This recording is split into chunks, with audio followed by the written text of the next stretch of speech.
Hi, Spotify. This is Brendan Abernathy. You're listening to the first album from the Holy Outpost in the United States. It's my new album called Songs from Dark Water. Hope you love it. That's the album.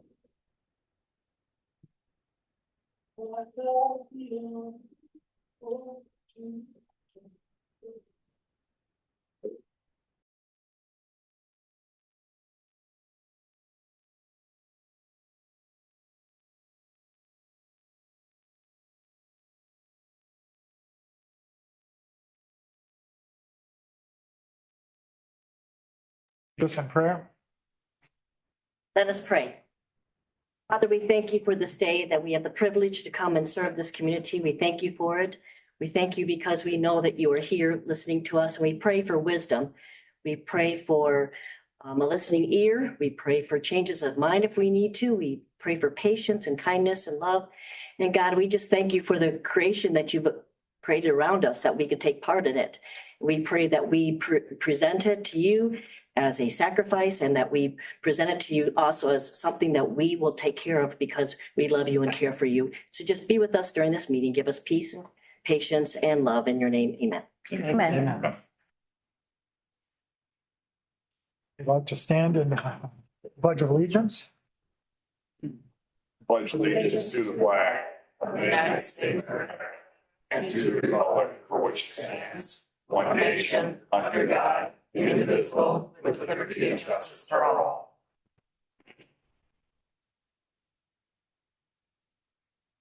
Roll call, please. Commissioner LaHaye, Here. Commissioner Ludlow, Here. Commissioner Bray, Here. Commissioner Fournier, Here. Commissioner Britton, Here. Commissioner Konashevsky, Here. Commissioner Kozlowski. Here. Okay, everyone has the agenda in front of us.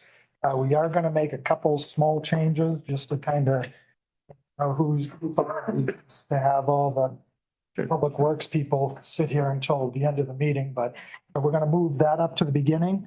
And then we're going to have comments by Jesse after we do the special order. And we're going to add in an item. Correspondence from the Girl Scouts. That too? Yeah. So we're gonna, I was gonna say, we gotta add in Cindy's item for front, Budget adjustment. budget adjustment. And then what was the last thing? Correspondence from the Girl Scouts. So under correspondence.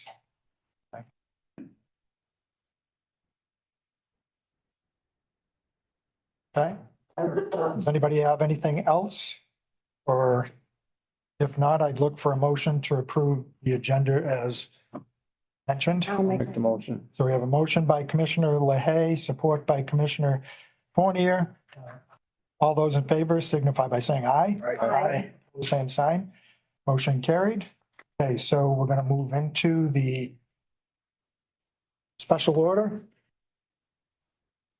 So I'm going to read the letter and we'll go from there. So, dear Department of Public Works team, Alpena County would like to extend its sincere appreciation to the Alpena City Department of Public Works for its outstanding assistance in responding to the recent ice storm. Your team's prompt action, dedicated efforts in helping clear debris and remove downed and damaged trees at the courthouse were essential to restoring safe and access to and normal operations. The professionalism, efficiency, and willingness of your staff to step up during the challenging conditions did not go unnoticed. Their work helped protect county property, ensure the safety of employees, and the public and minimize disruption to critical services. On behalf of the Alpena County, thank you for your partnership, hard work, and commitment to serve our community. Your support during this recovery effort is greatly appreciated. I just want to ask, was it Nick? If you want the crew to come up and. Yeah, come on up. With you presenting. Yeah, everyone, I guess, in green. Dan,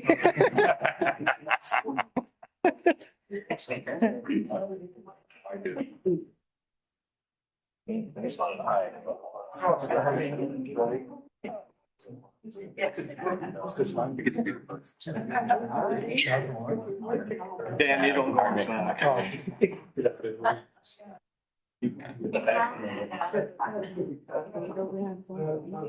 Tall people are supposed to go in the back. I'm here. I'm here.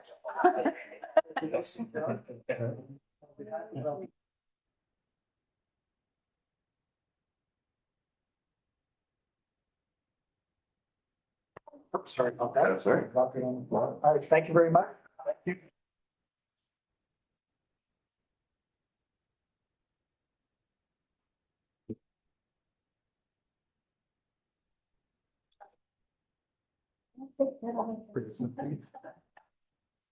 And those to Jennifer for the.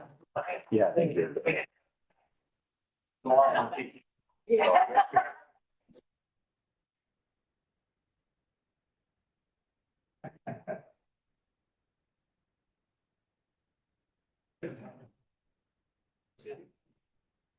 So now we have a few more seats opened up for one standing on the walls. Okay, before we go into public comment, Jesse, speak at this point. Thank you, Chairman. So there's been a lot of questions and whatnot, being posted on social media, some questions on the deeds, timelines, et cetera. So I just wanted to touch base on that real quick, before we get started. So for those of you who might not be aware, the property known as the Fairgrounds was deeded in 1880 to Mr. and Mrs. Maltz to the Alpena County Agricultural Society. In 1894, an agreement between them and the Alpena Driving Club opened up the property for other uses for a period of 15 years. In 1901, the Alpena County Agricultural Society of Alpena sold the land to Alpena County. However, the deed remained that the former entity had control over the grounds for a period of 1 week of their choosing each year to hold a fair. The county acquired, expanded, or otherwise modified properties onto the fairgrounds in 1929, 36, 39, 41, and 60. Most recent agreement between the county and current fair board came just last year when we reiterated the terms set forth in the 1901 agreement, following under their new form to name and excluding certain buildings from inclusion for use during the 1 week period that they hold the fair. So that's kind of a background on the deed. The meetings, just a quick timeline. March 19th was the first time I met with Jason and Mike in our conference room down the hall from my office, where they presented their idea and some information. They were put on the agenda for March 24th, and due to the information being presented by them at that time being sensitive and basically things that they wouldn't want their competition to get a hold of, it was held in closed session. It's important to note that this first meeting where the board was made aware of Blackwater, the fair board leadership was in the room at that time and able to ask questions. March 26th, Blackwater met with the fair board at their office to discuss their plans and take questions. March 27th, I met with our grounds and maintenance supervisor, fairground manager, and coordinator from the fair board in my office to discuss the property and expectations. April 14th, Blackwater gave a public presentation at a full board meeting in this room, after which Blackwater, along with myself and Commissioners Ludlow, Bray, Konarshevsky, and I believe Britton, met with 4-H at their office to discuss the project and plans. On April 17th, Commissioner Konarshevsky and I met with the fair board at their office prior to a special meeting held by this board where you voted on the contract.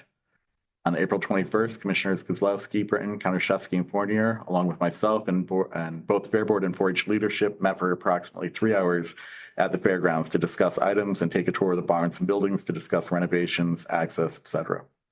On April 26th, just this past Sunday, I again met with Commissioner Konarshevsky and I with members of the 4-H community at his office to discuss any plans or questions individuals might have. Now I'm going to answer some of the most basic questions I found online. Things we will not be addressing is how we'll work out parking. Are there enough hotels? Are there enough restaurants? Whether these events challenge other current events taking place in our community, this is none of our business. We do not pose these questions to other businesses before they open the doors in our community, and we're not going to start now. It would be a dangerous precedent and a slippery slope. So to that end, the top 8 questions that I was able to find.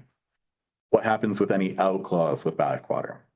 So first out would be later this year. If they're not able to get their zoning accomplished and other items, they're able to walk away, and the county would be on the hook for 100% of any costs on renovations at that point. However, we would have 5 years to pay it back.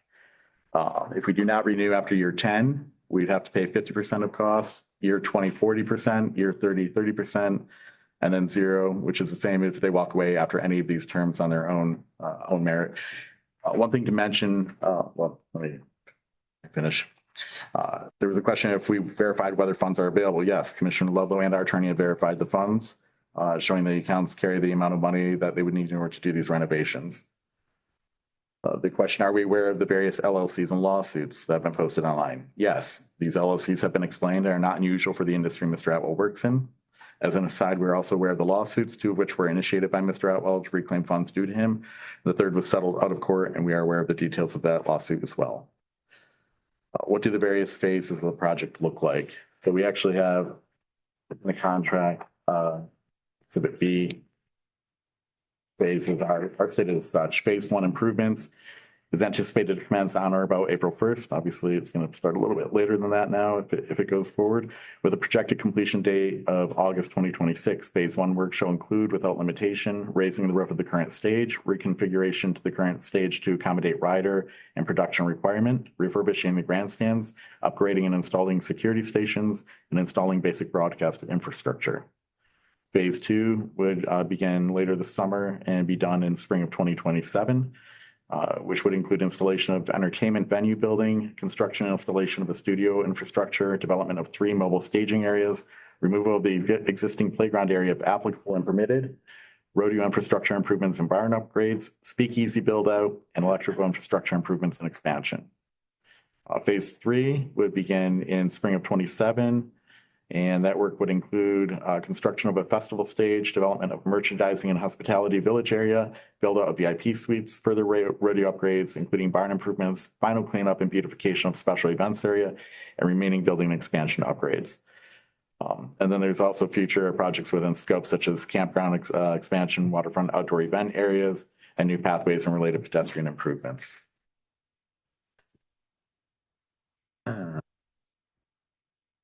Question is, how did the fairground get to be in such bad shape? The answer is many, many years of neglect and lack of funding. I'll note that even the Fair Board and 4-H agree that the grandstand did not get to this point during the tenure of anybody on this particular board. There's a plan to address these issues, but not for another 5 years. Everyone is aware we were in $1 million plus deficit every year for nearly a decade. We've stabilized the budget and are now working to start building up our fund balances. This doesn't happen overnight. Like many of you, if you were $1 million deficit in the hole and ended up being able to balance your checkbook this year, I would hope that you wouldn't turn around and spend $1 million next month. We're in the same boat. Blackwater offers immediate funds and improvements that are desperately needed. Next question is, if the county has money to pay Blackwater, why doesn't it just do the improvements now? So although I kind of touched base on this, the follow-up question is, where are we getting the money, I think, to pay Blackwater? Should they walk this year or before the end of the lease? We currently have a thing that we pay called Amorisco. These payments are set at roughly $150,000 to $160,000. Those are up in 2028. Those funds would be redirected to a fund which would go towards payback of any improvements that were made. Likewise, I think that would be the plan long-term anyway, but again, it's going to take about 5 years to get that up to the point where we can actually start doing work at the fairgrounds. Question, why did this not go out for bid and was there an RFP? It is not, or I'm sorry, it did not, because this was not a proposition by the county. This was an opportunity brought to the county. As such, there was no need for an RFP or to put this out for bid. Why was the contract not posted publicly? We were waiting for the final clean copies to be sent by our attorneys. That occurred this morning, and it's now publicly posted on our website. So those are some of the questions that have come up, and I just wanted to address them in the timeline, as well as the meetings and information on the deeds. Chairman, that's all I have. Okay, so we'll move into the public comment. So I have the people that have turned in the cards, so we'll just start with these people. Kevin, That's Kevin Osborne. I live at 6200 Blackberry Lane. oh, can I just stop you right there? I needed to add, so because we have a lot of people, 3 minute time. I'm sorry. Got your timer? I know some people like to talk, saying it's you, Kevin. So if you could keep it in your 3 minutes, because like I said, we do have a lot of people. I could do that. Mr. Osborne answered a lot of the questions I had. Is it the fiduciary responsible? Are you going to have the money available and so forth? And so I'll go back to the section that kind of interested me to begin with, because it sounds like the money's there. It sounds like the contract is signed. Sounds like you're moving forward. And so back in 2021-22, the American 4-H Horse Development Committee presented a proposal to build a horse arena. And I want to submit it to you guys for review when you're looking at rechanging this fairgrounds, so maybe this needs to be included. We didn't do it because we didn't have anybody that was fiduciary responsible that would take care of the money to do it. So the board voted not to do that, and I think it would be in our interest to add this the plan if at all possible. Thank you very much. All right, thank you. I'll give it to Jennifer. I gotta go to another meeting. That was short and fast. Okay, thank you. Albert Hess,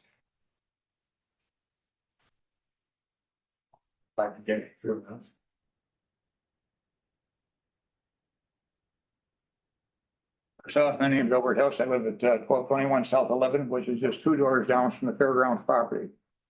I have a few concerns here. First off, I haven't seen mentioned anywhere in the paper what's going to happen to the boat launch areas. What will become of the bike path? In the past, downtown, they ran it through the Holiday Inn. That was passed by the city and so forth. They let them have it. I heard about blight and so forth and negativity out on the streets, nudity, so forth. It was in the paper.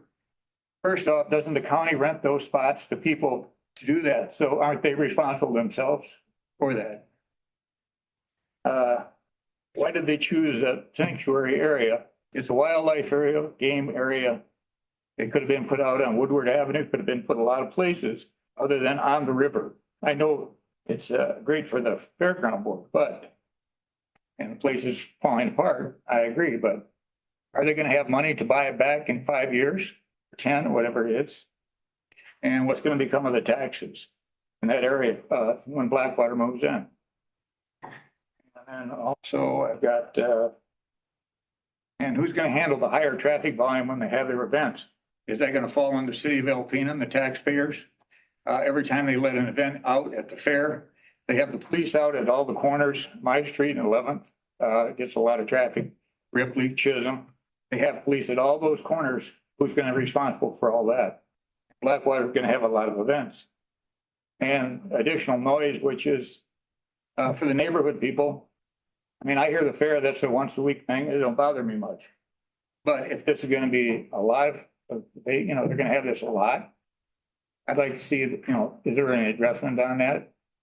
As far as time and so forth, the events they're going to have at night. I haven't seen anything on the noise, on that part of it. So, and I know they're going to have, cross motorsports and all these different things and different venues. They hope to have a lot going on there. I think it's great for the city. I've been in business for 4 years now, and I'd love to see things come to the city. But I don't want to see it fall on all the people that live right in that area. I mean, I don't think they were checked, nobody went out and talked to them that I know of. Nobody came to me asking me about, I live 2 doors down from it and nobody said a word to me about it.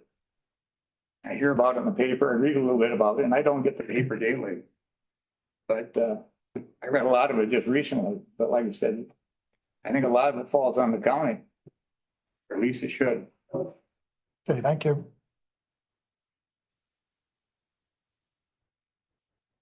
Oh, Dawn, I almost passed you over. Try to keep it under 30 minutes, you said? I don't even live in this county anymore. I had to move out. That's why I'm not sitting up there anymore. But I am still the city building official.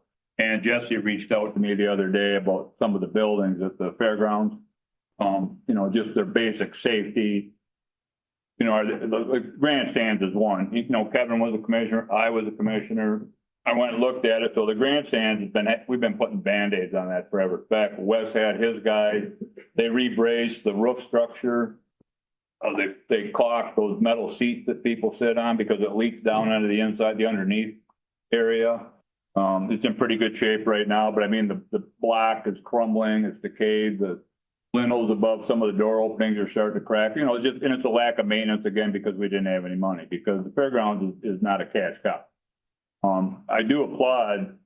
First, I want to say thank you for getting the county budget in line. And I said that last year when you guys first did it, but it's been a bitch. It just has, because everything changed with COVID. Everything's more expensive. Everybody wants to make more money. Everybody wants a livable wage. What they don't realize is the wages that are paid, the cost of materials, that goes to the government too. We don't get anything cheaper. The city doesn't, the county doesn't, but where do we get the money to pay for it? Nobody wants their taxes to go up. So I applaud you for taking the heat, because I've seen the posts on Facebook and other social medias to try to do something to improve public-owned buildings without costing the taxpayers a ton of money. Granted, if everything goes south and you got to pay back 100% in the first 5 or 6 months, it's not going to be much, because they're not, Mike and his guys aren't going to be able to get much done. So stuff that needed to be done anyway, patch and painting, things that, you know, deferred maintenance, let's call it. As far as like Al talking about the neighborhood stuff, and nobody came and talked to him, that's because that's not the county's business. County's business is to take care of property that you own, that you manage for the public trust. When it comes to talking about what's going to happen at the fairgrounds, that's the city's business, because it's in the city of Alpena, and the planning and zoning department are the ones that are going to listen to everything. When we had the blues festival there, I was involved in that when it first started. We had a 3-day event there. We had to get permission from city council to go to a certain time at night, because there's a noise ordinance in place. The noise ordinance doesn't go away just because somebody's doing something different at the fairground. You know, when we used to have the city goose hunt, I had to get permission from the city council to discharge a firearm in the city limits of Alpena, because that's against the code of ordinances. So there's a whole lot of public hearings that just haven't happened yet, as I know you guys are aware of. The planning commission for possible zoning changes based on some of the uses there, some of the events, extending the hours. This is where everybody's gonna, you know, all the neighbors are gonna be able to come and ask.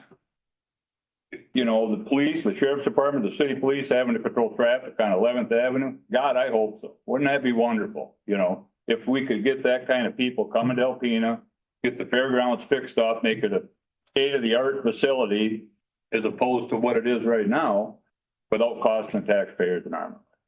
And I could go on, but you're probably tired of listening to me already. That's my stuff. Thank you. Stephanie Lacrosse.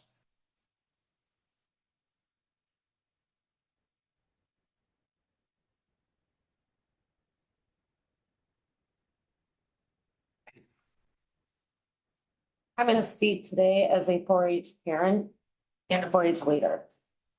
I feel that a conversation, as soon as you guys were aware of it, if it was brought to us and we could have had the chance to grasp all of the concepts that Blackwater is trying to bring and really give them a true understanding of what it is that we do, because 4-H is not just 1 week a year. It is 365 days a year. There is a lot that happens within the workings of it that I don't know if you guys truly understand. Or you as commissioners, and I'd really love you to. For example, Youth Day. It is a big thing for our 4-H youth. They get to present their projects, they get judged on them. And this is community speaking, presentations, project boards, arts and crafts. There's a million categories, STEM. It teaches them how to talk to people, interview processes. They get a lot more out of it than they even know. It's learning by doing, which is something that we live by. We never had the conversations on how we put everything together. Where are we going to have our youth day? We can't use under the grandstands. it takes up a lot of space, a lot of work goes into it, a lot of money from the leaders and stuff for decorations and stuff. This is just one small piece of it. Our camps, our clinics, our shows. I just really feel that a little more look needs to go into how you're actually going to work with 4-H, with Fair Board, and everything else that we do. Because again, it's not 1 week a year. It's 365 days a year. Thank you. Thank you. Darlene, Alexander?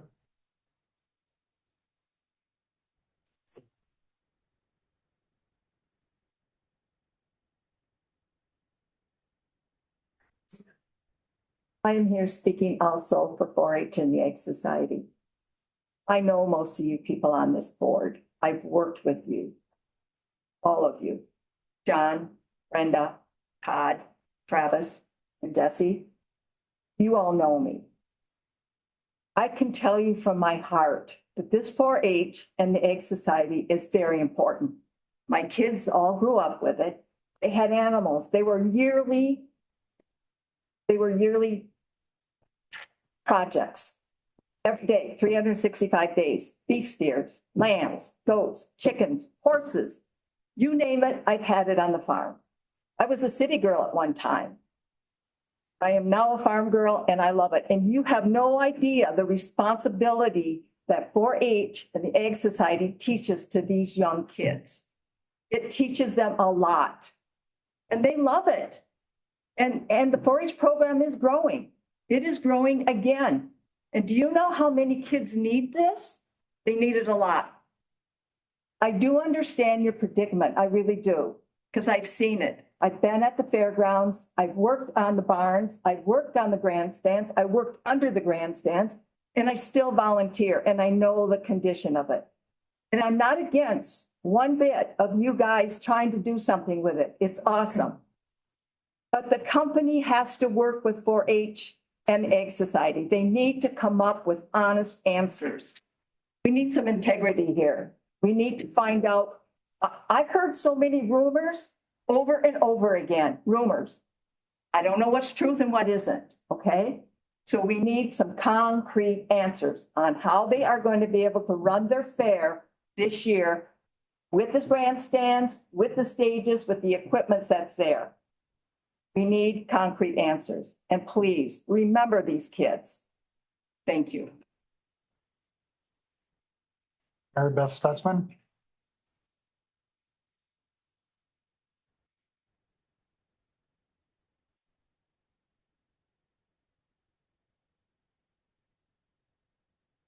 Do I need to state my name and address? No, we already.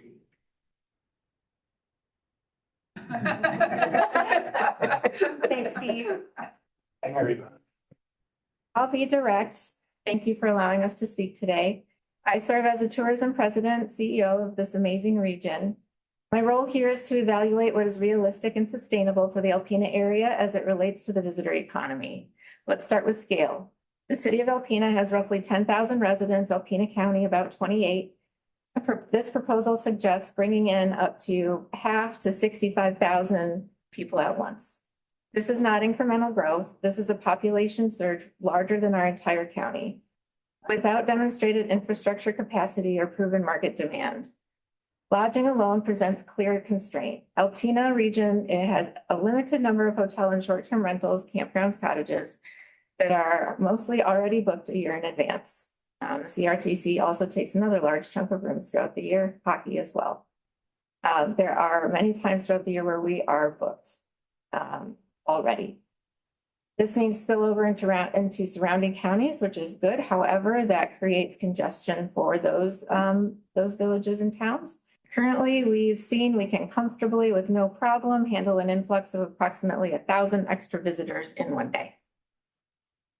And even today, during peak tourism seasons, we are challenged to absorb the demand. And that tourism is dispersed, outdoor, and nature-based, and predictable. This proposal concentrates demand at a scale Alpena citizens have never managed. So we have to ask some practical questions, even if the board does not feel like these are questions that need to be parallel to the discussion. What upgrades are required for our road network to handle this level of traffic and at what cost to taxpayers? Where do people park realistically? We are locally aware of our already challenging downtown parking situation. Have our fire, police, EMS agencies been staffed and funded to respond to an event that more than doubles our population overnight? Do we have water and sewer capacity to sustain this surge consistently? That leads to market reality. Alpena is not a metro destination. Visitors come here for natural assets, silent sport activities, and history, not necessarily for large-scale, high-frequency entertainment venues. Even though we do have things like that, they are largely subsidized by contributions from the community to help make them go. There is no data demonstrating that a facility of this scale can consistently attract and sustain those numbers here. When communities grow too quickly in ways that do not align with their identity, the results are well documented. Infrastructure strain, declining quality of life, pressure on emergency services, and conflict with surrounding neighborhoods surrounding the venue. We have already seen how small increases in noise and activity impact nearby residents and institutions, including the hospital, because the sound carries across the wildlife sanctuary. Expanding that significantly raises serious concerns about long-term livability in this area. Responsible tourism development matches the scale of the community. It builds on existing strengths, grows incrementally, and considers impacts on residents, businesses, and the environment, including the nearby wildlife sanctuary. Hey, Beth, I've let people go over 20 to 40 seconds so far, but if you can wrap it up. So we can save it. Can I have that time that you took? This proposal does not reflect those principles. I urge the board to pause, require independent impact analysis, and ensure that a decision is grounded in realistic demand, infrastructure capacity, and long-term sustainability without undue burden on taxpayers. It's not a question of vision, it's a question of feasibility. Right now, the numbers do not support it. I urge people to look into the Now Arena in Illinois with the feeder market of Chicago. If they can't make it, how can we? Small communities have less financial margin for error, so when projections miss, taxpayers absorb it. You. Jeremy Sorensen. You have 2 minutes, yeah.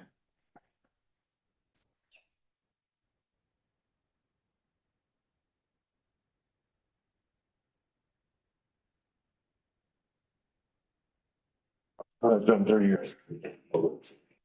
Did not come here to ridicule or harass the board. I came here as a concerned citizen who cares deeply about the future of the fairgrounds. I spent most of my youth there, through horse shows, horse camp that doesn't exist anymore. And, highlight of my summer was the fair. I know a few of you personally, and I have great respect for you. So I have great respect for the task you guys have to handle every day and responsibility. I believe most of you have the best interest of the community at heart. On the issue of leasing the fairgrounds, I believe you've all made a bad decision and in haste. From the reaction of the majority of the public, I'm not alone in this belief. This company is not capable of fulfilling the promises they have made. This company is so incompetent, they can't even run a small Facebook page. But we're supposed to believe they can handle millions of dollars of our public property, drawing tens of thousands of patrons, and be the main arbiters of the future of our fair. Pushing this responsibility onto the fair board so they bear the brunt of the outlash for your mistakes is passing the buck, not accountability. This proposal should be retabled, either shut down or postponed until proper due diligence can be completed. You guys all made a mistake by pushing this through so fast and in such secrecy. It's okay to make mistakes, we all do, but it's the manner and how we correct them that will be the final judgment of our character. Thank you for your time. Thank you. Connie Lucas. She gave her time, I thought. I thought she gave her time to.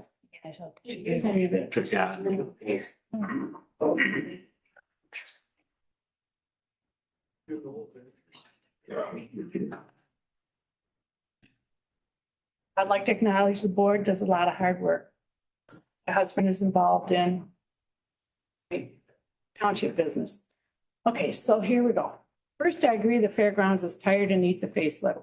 This proposal deserved community input, especially fair exhibitors and the neighbors of the donated fairgrounds. This is huge. Agreement could have been reached without smoke and mirrors promises and a deal signed followed by a nice gathering. But you commissioners warp speed signatures. The buildings were built by community members, Fair Society, and 4-H community. The county built none. None of those barns were built by the county. I'm 67 years old. My mother was down there when she was pregnant with me. I'm the 9th child. Darlene's husband was a fair exhibitor too. And on the fair board as well as Darlene. Okay, the buildings were built by community members. Okay, I said it. For years, the majority of the commissioners fought us tooth and nail, not allowing improvements, just like they fought our group Impact to build the ice arena. Any revenue generated in the went in the general fund. Commissioners want the fair to die, thinking they would have 152-year-old fairgrounds. These are my feelings. And I'm not against them doing improvements and stuff. It just went too fast. The Fair Board has suffered greatly in the past from naysayer commissioners taking and use of Band-Aid approaches, not allowing Fair Board and the community to do more. You have to get permission to change a light bulb there. Paint, the kids paint every year. The kids clean that place up every year. The Fair Board just got back the 501c status and it wrote grants to take care of the deteriorating grounds. And I'm sure they would like to work with Jason and Mike. Jeff Konachek already has checked feasibility studies for the area for bigger grand projects like these guys are proposing. You know, Jeff would do it if it was possible. We have a right to question this. We have a right to challenge you commissioners. Now, this is from my son, and we already have a lot of things we're proposing, small scale like we could use. Okay. He is the 4-H council president. He has a job, works at noontime. I do too. I volunteer and I love you two girls. 8 to 3, I'm busy. I took half a day to come here. Okay, his biggest questions he have is why the Fair Board's responsibility to get all the gates out and store them when they've been there for that long. Blackwater should be able to get something to help. And why do the rabbit pens and the chicken pens and all that barn have to be cleaned out? What's the use for those little barns? Community built. And he says out of 365 days in a year, Fair Board only gets 22 days, and the original intent from the forebearers were for the fair. And he would think that we should be able to get a few more days, like at least a month or 60 days. Thank you.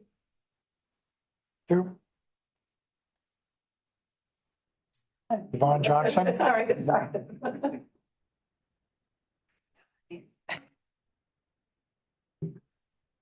So I'm Yvonne Johnson. I live in Alpena Township. I appreciate that the board wants to improve the fairgrounds. It's a really important asset in our community, and clearly we all care about it.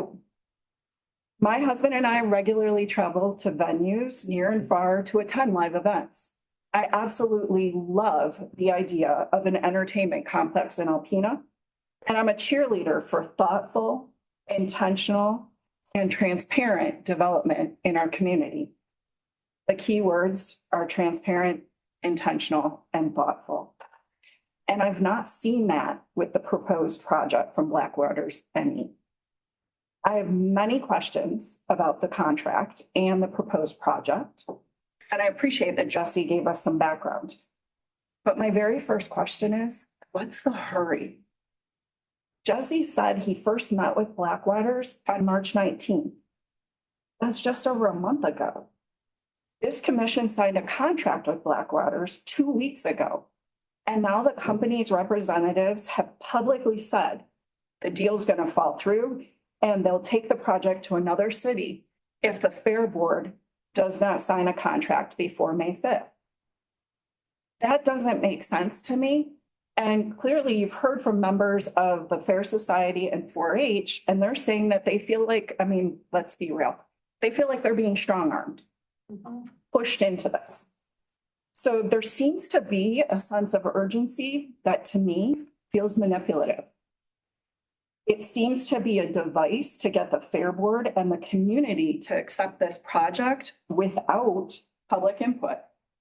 When I say the sense of urgency feels manipulative, I mean that it really kind of made me feel like the first thing I thought of is you get that email and it says that you have to send your money now to the Nigerian prince, or else you're not going to get your check for millions. Seriously. I'm not insinuating that Blackwaters is trying to scam Alpena, but creating this sense of urgency does feel calculated. Based on the number of people here and the comments and concerns you've heard, please pump the brakes and do not push this contract without more thought and intention. The community wants transparency, and we want answers before we move ahead. Thank you so much for listening. Okay, thank you. It was the last card I had. Do I have to turn in a card, or is it too late? Could I get time to speak? So you can speak. My only concern is we do have business that we attend to, so we do have 2 public comments. So I'll let you come up and speak. If there are other people that want to speak, it's easier for me to know because I've got the cards, just so that way I know how many more people, because normally I would limit the first public comment to 15 minutes because we do have business to attend to, but I'll go ahead. Okay, thank you. Let me speak. I'll wait till the next comment. And if you could just state your name. My name's Justin Sorensen. Lived here all my life, grew up in 4-H. My not only summer was spent dealing with 4-H and the fair, like everyone else has said, it is a 365-day-a-year task from the time I was 5 years old until I graduated high school and went to college. The fairgrounds is very important to me. I was doing some research, and one of the things that I have seen and worries me very much is the people that are doing this, Blackwater, have a history of using the tactic of rushing things to try and get this project through. 10 years ago in Florida, there's an article in the newspaper that one of the members of Blackwater had a very similar project trying to get a concert venue, entertainment complex, whatever you'd like to call it, pushed through in Indian River County, Florida. And their commissioners said the same exact thing. This is very rushed. We cannot do this. I believe this is the same here. This is a very rushed decision. We are less than 6 weeks after his first contact with our county administrator, and we are signing a $3 million contract to give away our fairgrounds. That worries me. All I'd say. Thank you. Thank you. Chairman, just one note to consider. I'm guessing a lot of you who spoke probably have to get back to work. We do have Blackwater here if you want them to speak to address some of the questions that maybe weren't addressed at the beginning, only because if they were to leave now, they might not be able to hear them or they'd have to go back. But I'd ask the general public for that permission, just so you guys can hear from them before you have to leave. That way you don't have to sit. Have evening meetings ever? We do have evening meetings twice a year, 5:30. No, we actually 4 times a year. 4 times a year. I apologize. I know you had some, but maybe there should be 2 meetings when there's something missing. Just. So do you want to? Can I say something real quick? Real quick before they speak? Do you want public comment? Yes. Come on up. So let's just do Corey and then Blackwater, and then I think that'd be all parties. Well, and then we'll move on to the regular business. So I'm Corey, standing on the fair board. I guess I better say this before I regret it. So I guess if this does get, I understand everyone here is scared, really scared. I was excited, enthusiastic about it when it comes and you go through that scared piece. So if this gets pushed through, I feel, you have the Plaza Pools, county funded, Northern Lights or whatever's going on over there's county funded. You have a place for the people that enjoy using the pool. We have a place where people enjoy doing tennis, pickleball. Don't mention pickleball to me. Okay. I just feel that if this does get pushed through, you need to find a home for these people. Someplace for them to go. Airport, Fairgrounds. So that's all I have to say. Thank you.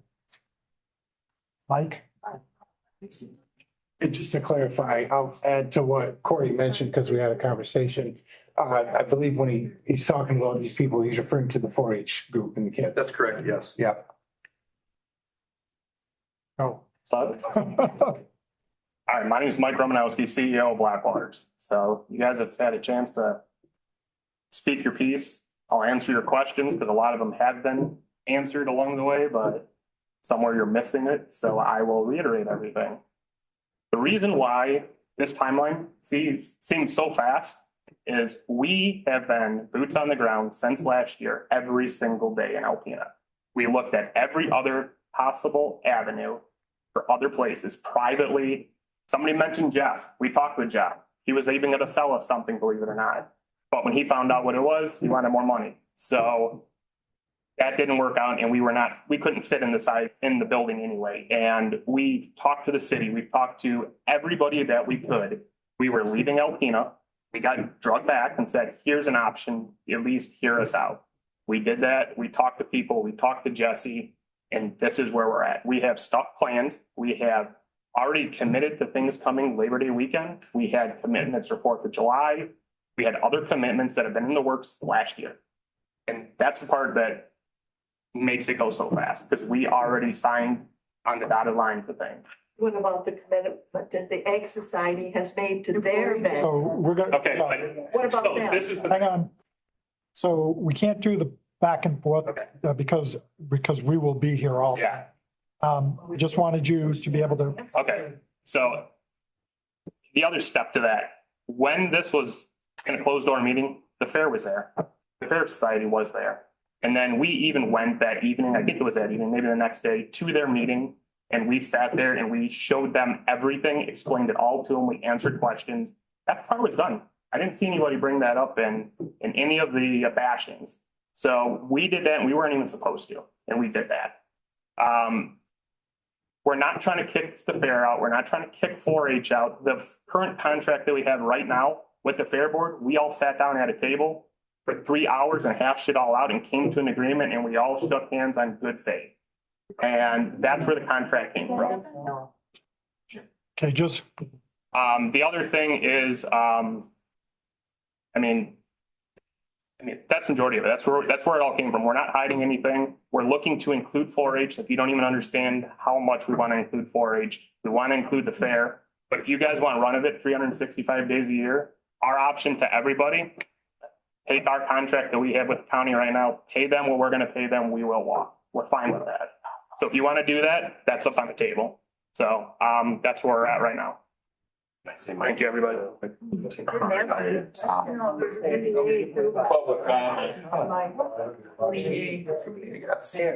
Remember? Wanted to clarify the voting. What?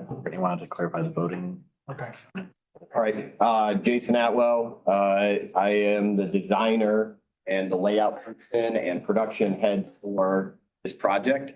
I am not the mastermind of Blackwaters. It's been said many times that I am the total financer. I am this individual and the evil being. There's no horns up here, so you know.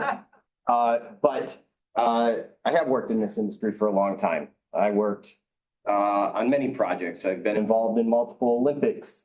I've been involved working for Anheuser-Busch, building out all their Christmas events and their holiday events. I worked directly under Augustus Busch, the 4th and the 3rd, to make sure that experience was always the key thing, and that to include history and heritage and culture in any project that we did.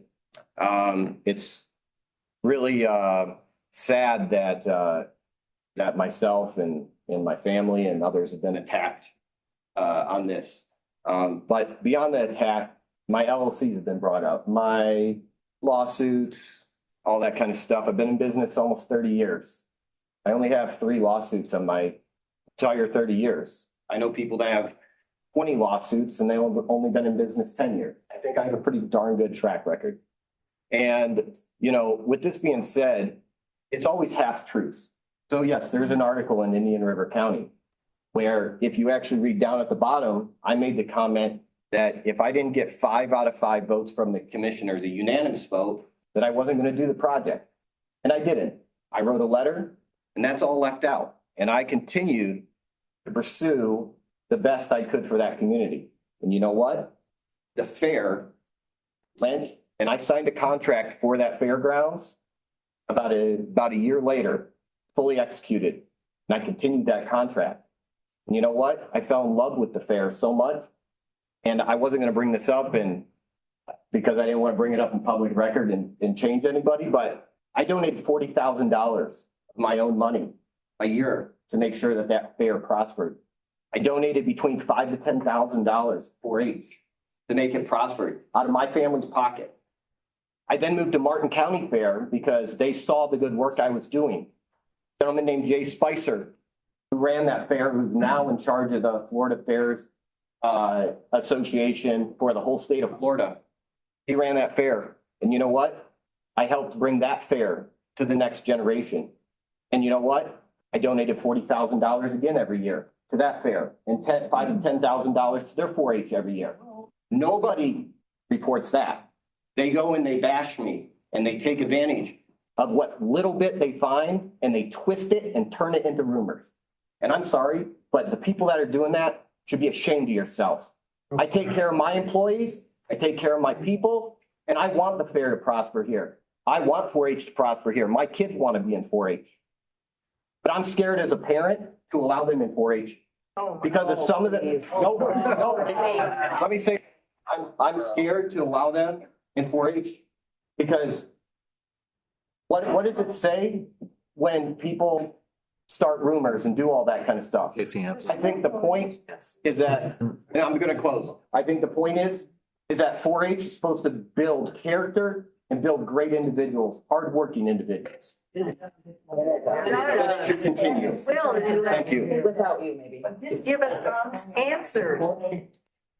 Are we gonna have a fair? No, Courtney will be the last one. Anybody else would like to speak? Yeah, we got it, because we still, again, we still have business that we have to attend to. We do have a second, normally, like I said, normally we would allow the first 15 minutes of the meeting, but this is a little bit different circumstances. We do still have public comment. And if every single one of you want to speak at the second public comment, you can do that, but we do need to attend to the business that we have on today's agenda. And if you do plan on speaking, if you take the time in between now and then to fill out a card, we'd appreciate it. Okay, I'm Courtney. I'm the president of the Alpena County Fair Board. Jesse asked me to come up and speak to provide some clarification on our May 5th Alpena County Fair Society meeting in response to some articles that were put out in the newspaper. While our duties as Fair Board directors are to provide and facilitate a fair for the citizens of our community, the Fair Board is directly elected by the Fair Society members. Operating and decision-making by the Fair Board is directly related to the integrity and values of the Fair Society. Calling this meeting was not a political game portrayed as in the article today. It is a direct decision based on our bylaws and the members of our society. It would be incredibly negligent of the Fair Board not to call the meeting to perform our due diligence of formally considering the Fair Society's concerns and ultimately acting on their decision. The vote cast by the Fair Society will determine how the Fair Board is to proceed with the proposal as presented. Whether the Fair Board is to continue with negotiations in an attempt to resolve some of the concerns still present in the current proposed agreement, or to end negotiations and seek other legal options retaining the rights to host our annual fair exclusively. As stewards of a long-standing community institution, we must ensure that any agreement protects the fair's ability to operate fully and serve the public. We remain committed to reaching a fair and workable resolution, but not at the expense of the fair's future. Thank you. I have a question, Courtney, before you leave. Now, the paper says you are not going to make a decision on accepting the contract. That's inaccurate. So you are going to vote to keep the contract or dismiss the contract that night at the meeting. We will determine what the Fair Society's decision for the Fair Board to move forward. The Fair Board themselves will do that final action of agree or disagree. So you're not going to make the decision that night to vote to keep the contract. Vote on the contract. Vote on the contract, accept the contract that night or dismiss it. That's all. So the paper is correct in what they said. Thank you. Okay, so we're going to close this portion of the public comment. We're going to move on to the bills to pay. Everyone had an opportunity to review the bills.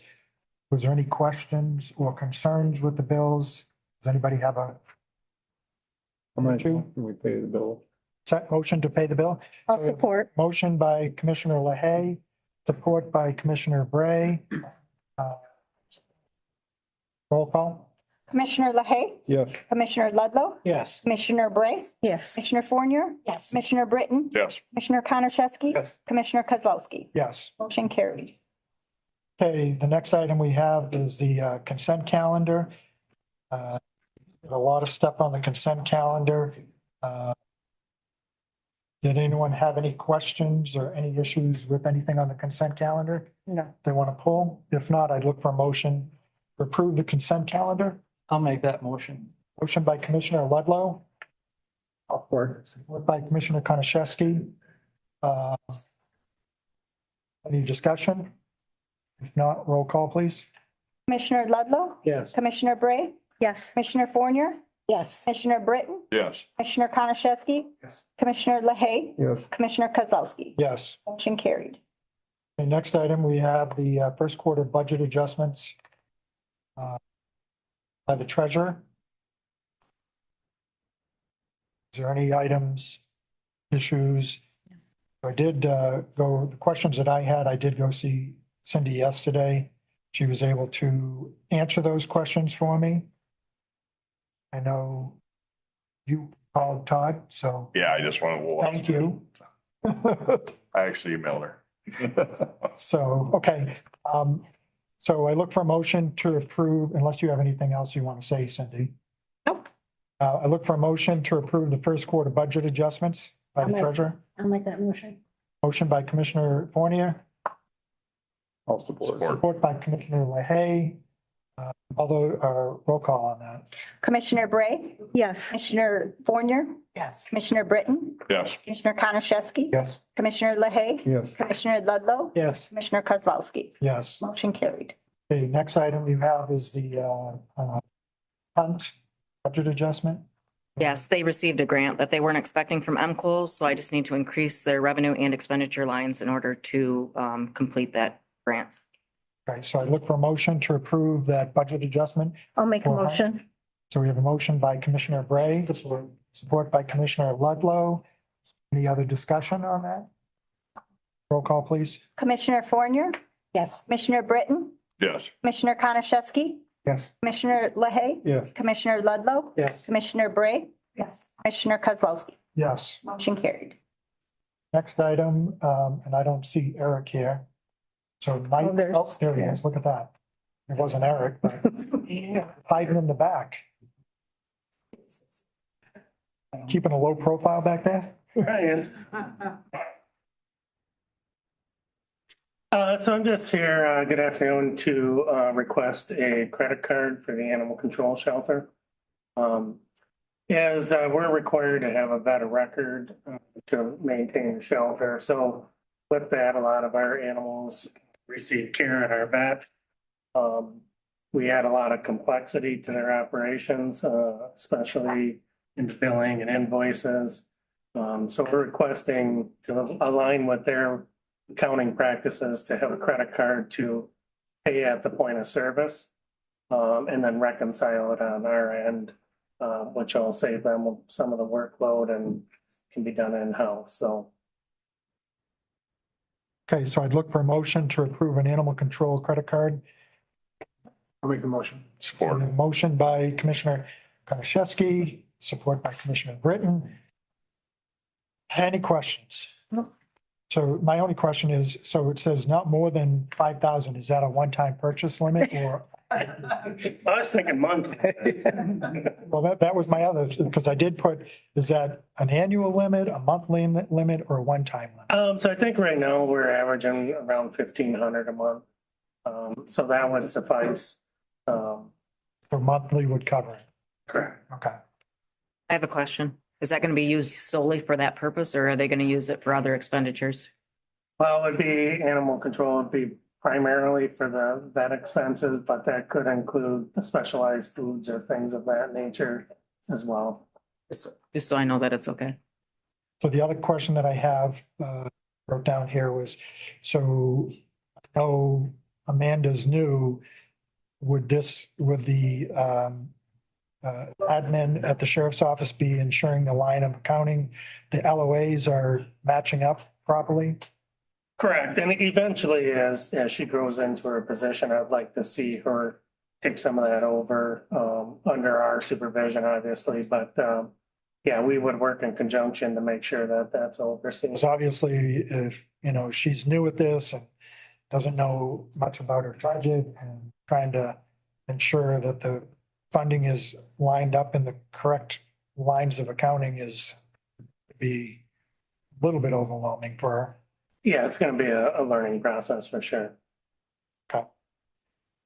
Any other questions? Who made the motion? You two made the motion, right? Okay. If no other questions, all those in favor signify by saying aye. Aye. Aye. Opposed, same sign. Motion carried. $5,000. Chelsea? Just to get the credit card, not okay, so we did remove the biorefinery lawsuit. I didn't get any updated communication from Mr. Pfeiffer, so. Let me just, I know we're not going to discuss it, but he did say he was going to have information for this meeting specifically. And I don't know what the timeline is on that. So will this be, because I don't want to have it dropped on us at the last second and then. No, I mean, they were aware that this meeting was happening and I was told that I would get the additional. Any information that you get will just add to the next full. Go to the next meeting, correct?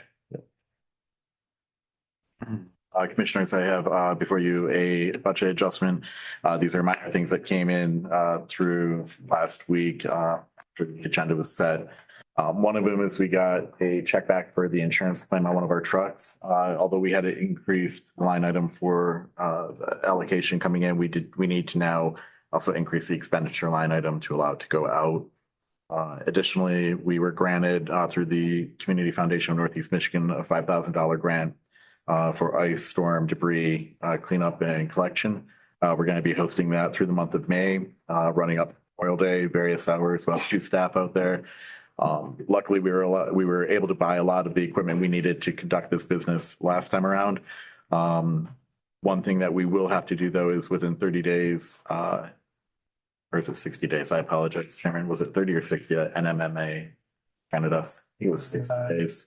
60, yeah. Regardless, we plan to have it done within a week after collection closes of a industrial sized chipper coming in to mulch up the debris that we collect and have that scattered. So to that end, we received the grant and would just like permission to increase these 2 line items to allow us to start spending that money and get going planning. Okay, so I'd look for a motion to approve these budget adjustments. Everyone has a copy of that in front of them. Make the motion. So we have a motion by Commissioner LaHaye. Support by Commissioner Ludlow. Any further discussion? Roll call, please. Commissioner Britton, Yes. Commissioner Konashevsky, Yes. Commissioner LaHaye, Yes. Commissioner Ludlow, Yes. Commissioner Bray, Yes. Commissioner Fournier, Yes. Commissioner Kozlowski. Yes. Motion carried. Okay, next item. Oh, actually. Phil, Jesse. Yep, I'm gonna actually flip flop these 2 just so we can get through it. Again, the debris collection site, as I stated, that'll be opening May 1st and running right up to the Sunday before Memorial Day. We have hours listed online. We did do a press release, which the media has run as well. We do want to thank our partners, the Community Foundation of Northeast Michigan and the Northeast Michigan Materials Management Authority as well for partnering with us for that collection. We have the two individuals who ran it last time are coming back through the month of May, so they're already trained and ready to go. And again, we have all the equipment such as trail cams and other things that FEMA requires us to have up and going, already purchased from the last grant. So just wanted to update the board on that. So I'm gonna just add something here.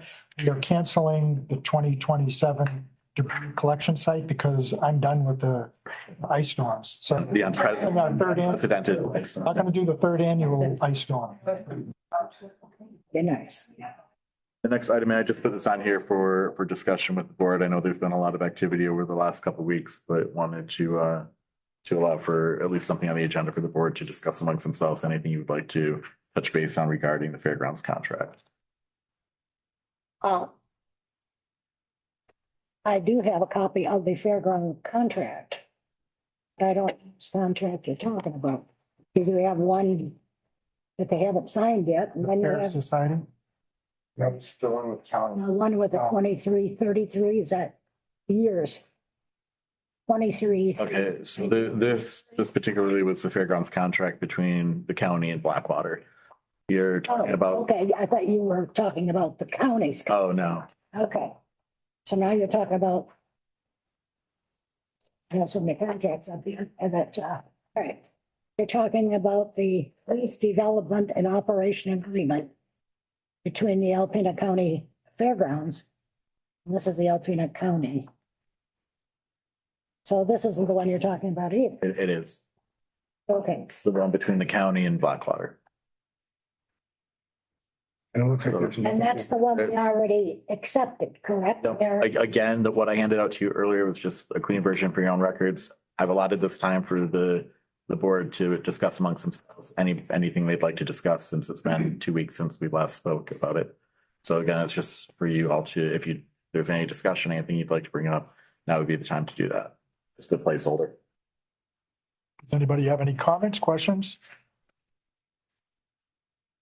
No? I have a comment. I would like to talk. 3 minutes. No. I would like to apologize to Jason and Mike and their companies for the treatment that they have received during this process. There's a lot of misunderstood information. I don't believe that this community is capable of this. It's uncalled for. And I would like to apologize.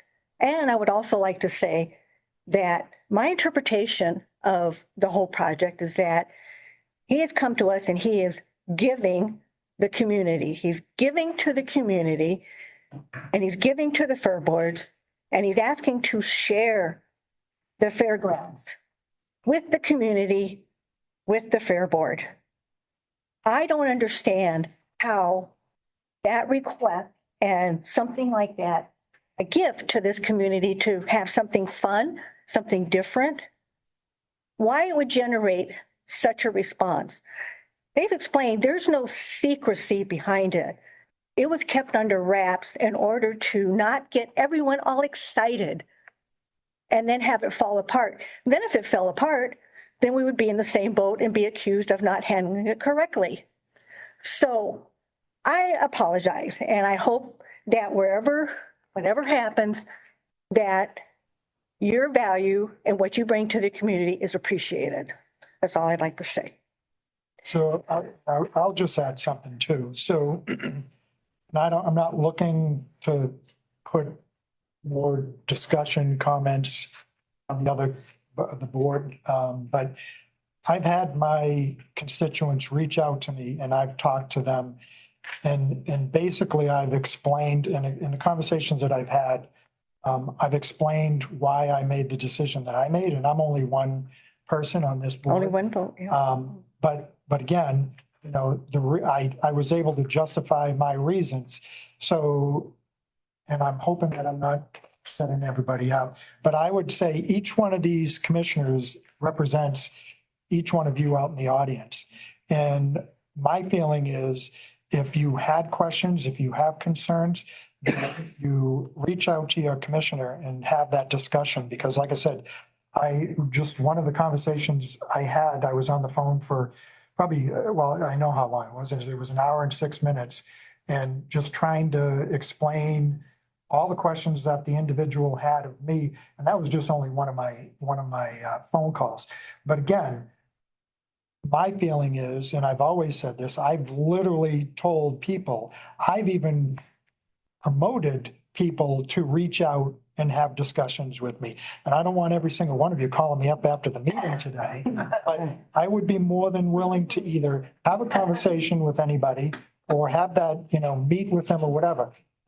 So many times I have been frustrated where I have reached out to individuals that have had questions, because this is the biggest problem. You go out on social media, you see the negativity or the rumors or whatever it might be without knowing the facts. And again, how do you know the facts? You have to have the conversation with someone that was part of those discussions. And again, I have reached out several times to individuals to have those conversations regarding whatever. A couple of years ago, we had budget issues and people were out there saying stuff about the budget. I was willing to meet with individuals to have them come into the county, sit down and go over this stuff. So what I'm saying is, if you do have concerns, I would recommend calling your commissioner to have those conversations. So I've only ever received one phone call in all of this that I've explained, and I've been to a business. And I forgot to add that the plan for Blackwater was, when the contract was signed, within 48 hours, they would hold a town hall for the whole community, but they were dissuaded from it because we had, at the very last minute, we understood that the Fair Board was not in agreement and would not sign. Out of consideration for the Fair Board, there was no town hall, and everything blew up. It should not have blown up the way it did. I think it would have benefited these. So I'll add one more comment, because that was another one that probably Jesse. So here's the actual contract. The board motion that was made. And as you can see, the front page is not even signed. I have to sign that. So people that have said that this is a done deal, it's already been signed. One of the reasons that I held off on signing it, because we've approved moving forward with this motion, but just the negative comments, I will be signing this, but I just wanted to give everybody an opportunity. For those people that have said we've already moved on and done whatever we've done, I've literally not even signed this contract, even though the board has approved it. I haven't signed it. That will be done, but I just wanted to make note that, people have already said, which I get a kick out of. Again, if you want to, probably about 5% of what you read on social media is probably not true, but someone said that it was, I saw a comment that this was already signed. Well, my signature's not on there, so it hasn't been signed. So I will dispel that rumor. Okay.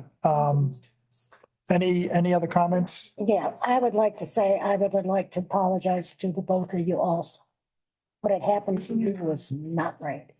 I'm embarrassed for the Fair Board and the 4-H. We have a very good contract written out. You could help them tremendously. Apparently, they don't want any help, and I figure they can handle. You're stirring the pot, lady. Now, I will say, We need to keep it down. we do have a contract with them, and they broke just about everything that they agreed to. I was there the other day when we had a discussion with them. I asked them about the gun safe. It got through in my face about my husband. I don't know what my husband has to do with anything. He's not a county commissioner. He's a drain commissioner.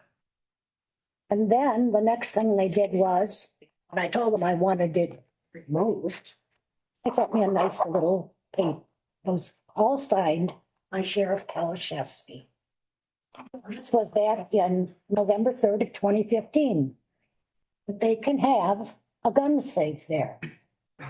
Well, he said they can, but the county board didn't say they can, and it's up to the county board whether or not they can have a gun safe. It is not up to the sheriff. Period. It's up to this board. So needless to say, the gun safe is still there. So they're not even abiding by the policy of Alpena County.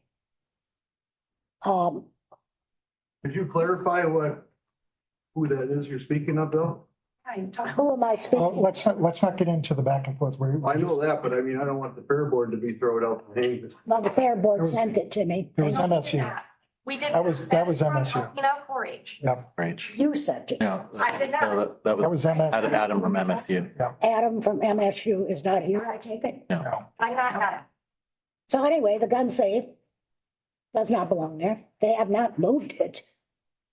So apparently, Idea what the gun safe is for. Hey, let's not get into this. We're not, okay. Okay. Hey, we need to move on.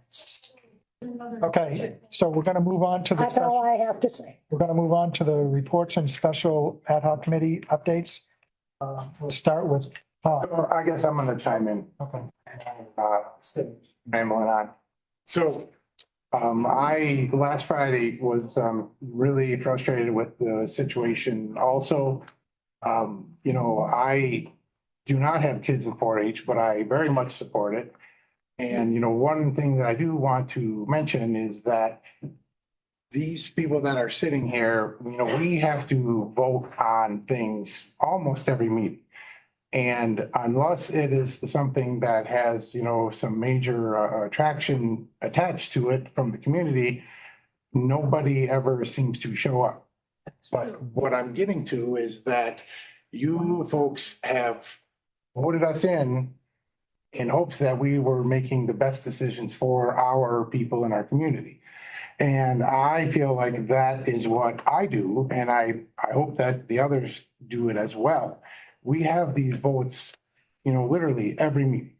And, my phone is always open, my door is always open, anybody can call with any questions. And I sat here at our last meeting and, spoke with the 4-H and the Fair Board and said, we've already been going back and forth for 3 or 4 weeks. I said, reach out to your people, get your questions together, and let's sit down and make things happen, iron all this stuff out. And, I know that Courtney and the 4-H have a huge amount of people that are involved. And, I am not blaming anybody for any breakdown in communication, but it was really frustrating for me to hear a lot of this because the opportunity was there. It was there a few times. So, I took it upon myself again with Jesse Sunday, and we had a group of 10 people that I sat with for several hours again and answered questions that really should have been brought to us the Tuesday that we all sat down to iron out all the questions. But we answered them again and went through and got clarity. And, then I went home and sat with another constituent that came by for another couple of hours. And, I'm okay with that. I don't mind. But it is frustrating for everyone to say that, it was a backdoor deal, nobody had information. The information was always there and there was a lot of opportunities to get it. So, this is a big deal for our community. And, I told the people Sunday that I made a huge list of what I thought was positive and what I thought was negative. I went through, and at the end, I asked myself, in a year or 5 years or 10 years, do I morally think that this situation is going to be better for our community? And my answer was yes. And I mentioned the same thing to the people that I sat with more than once. And, after weighing out all the facts, I do not have a problem voting for this because I think that it is morally going to be a better situation for our fairgrounds. And that's where my opinion is at. And I just want to share that with it. Okay, I guess all that I have. thank you, Travis. Now for you, Todd, your facilities and and again, you don't have anything, we don't need to discuss it. Facilities. Mick gave his airport report and employment's down a little. Contract fuel sales are up in March, retail sales are down due to the weather. And no flooding issues. The T hangar project was awarded to MacArthur Construction. It was a little over $2 million within their budget, so, there's some snow removal equipment that was down from the ice storm. Our S&H had to refile some paperwork for the airport layout plan. Nick reported for the grounds maintenance, fairgrounds, whatever, there was some flooding at the fairgrounds for a while. I know the bike path had been closed, but I think that's all back open now. At that time, he was waiting for some drier conditions to start cleaning up the yard. They got a quote for power washing the outside of the courthouse. Service master's gonna be cleaning the ducts next month. MSU extension may vacate the current space and move either into the DHD4 building or the basement of this building. We're trying to work a deal with animal control thing to possibly move to a private facility, but it doesn't look like that's probably gonna happen. And had the recycling reports in the fairground manager's report. So I'll just add on to Todd's report for the airport because I got a text while we were sitting here. One of the 2 new plows arrived today. Is that what he sent? I got the video. Yeah, so if we get a May snow, we'll be in better shape.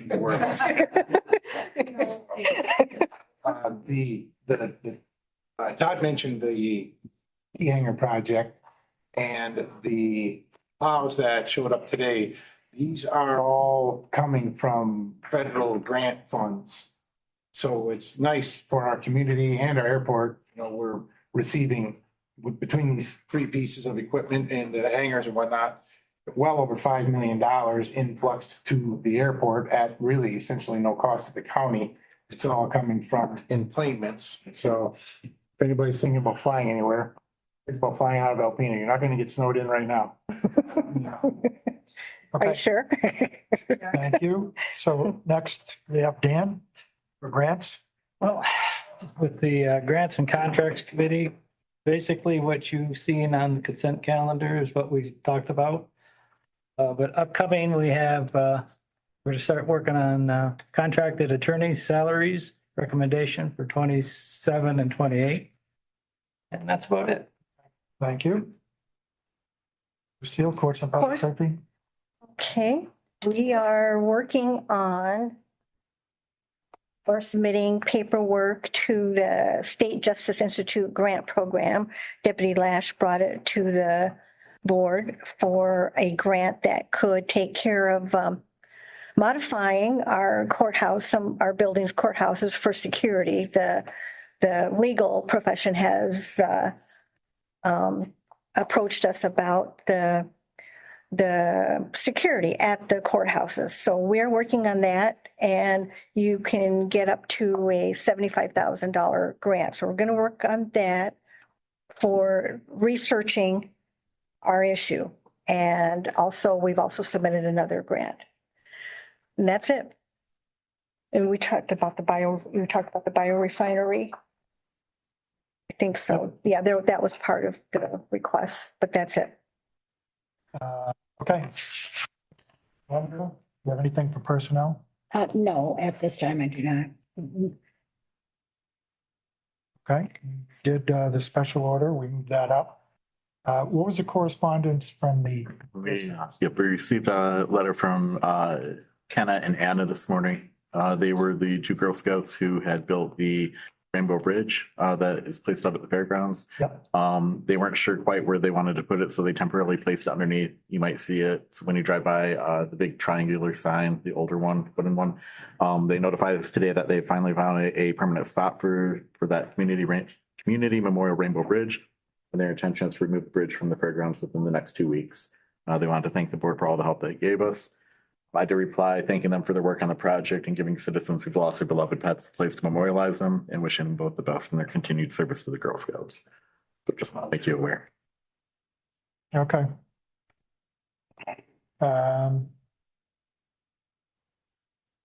So new business, we don't have any new business, right?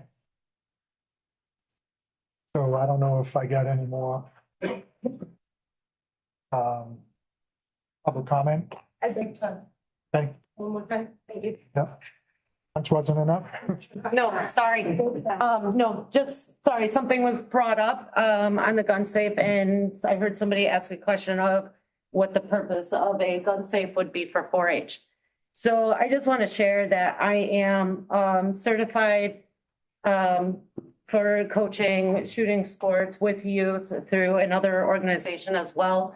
But I am also, certified for shooting sports for 4-H. So I just want to share some light on Alpena County is really, 4-H is really working on trying to grow our shooting sports in our area. I think it's really important. We have a lot of hunters. I'm sure a majority of you in the audience today is hunters. I am a hunter. So I just want to touch on something that 4-H shooting sports, it focuses on youth development and safe, responsible firearm archery use. My number one rule on the range is it is not a weapon. That is a swear word on the range. It is a tool, and like every tool, we have to respect it. So that is my primary focus, is the education, the safety of firearms. Youth shooting sports are vital for developing self-discipline, focus, responsibility in a safe environment, fostering life skills and mental confidence that transfer to school and personal growth. That is what the shooting sports is about. Programs like the 4-H promote safety, teamwork, and marksmanship while cultivating a connection to the outdoors, conservation, and ethics. So just shed a little light on what the purpose, for anybody who's wondering why there would be a safe, that is why it is intended for the education to our youth. I can go further if you'd like. Anybody can ask me questions about it. I do really care about that part of the program. My son is actually on Rifle League. He has shot competitively in air rifle youth sports. There is a need for it in our area. So that would be a purpose. So it's not just something that's irresponsibly thrown in a place. Like, I just want you to understand the purpose of why we would have something and not just that it exists. Okay. So you said you're certified for, like, do you do? I personally. You do training for if you are updating your. Yeah. No, I don't, but I do. So my certification is primarily for small bore. So I am certified for 22 air rifle and BB gun. And I educate youth between the ages of 8 with BB guns. It's a little older for the 22s and stuff, just because of safety, the weight and stuff. And then all the way up to 18. So I have coached competitive teams and assisted on that, which is something different than 4-H than what we're talking about here. But it is a program that is very beneficial, especially in a region that has most homes have firearms. So just to shed light on what the purpose would be, I'm not disputing where they're located. It's just explaining a purpose. Please tell me what type of tools do you have in the gun safe? I do not know about the gun, what is held in the gun safe at the fairgrounds. What I am up here doing is I am letting you know. Now, wait a minute. If you are the one handling the tools, shouldn't you know what's in that gun safe? Like I said before, I am not speaking on that gun safe particularly, just that the question was there on why 4-H would have a purpose. Okay, thank you. For a gun safe. Thank you.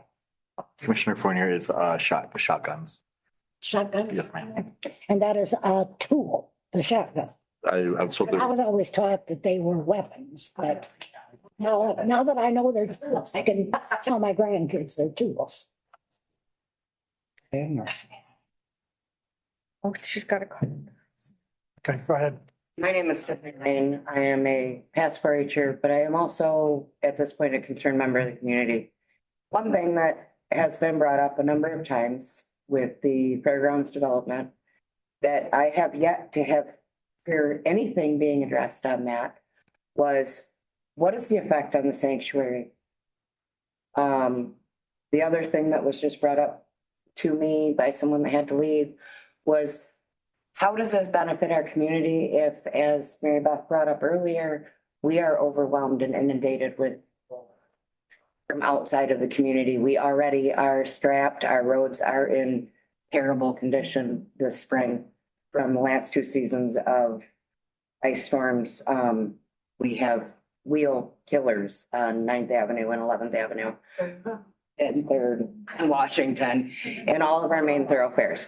And I drive a 1-ton truck, and if it's gonna tear my truck apart, I can't imagine what it's gonna do to somebody's Prius. So how are these things being addressed? Because I have not heard any response on how those are being addressed. What I've heard is a lot of petty back and forth from, that's not what this is about. This needs to be linear explanations, in my opinion, and I'm not seeing that. Thank you. Thank you. Anybody else? Another card. John's talking. Okay, basically, I have questions, okay? Are we really gonna have a fair this year? And is the fair board going to be able to use present equipment and buildings that are there?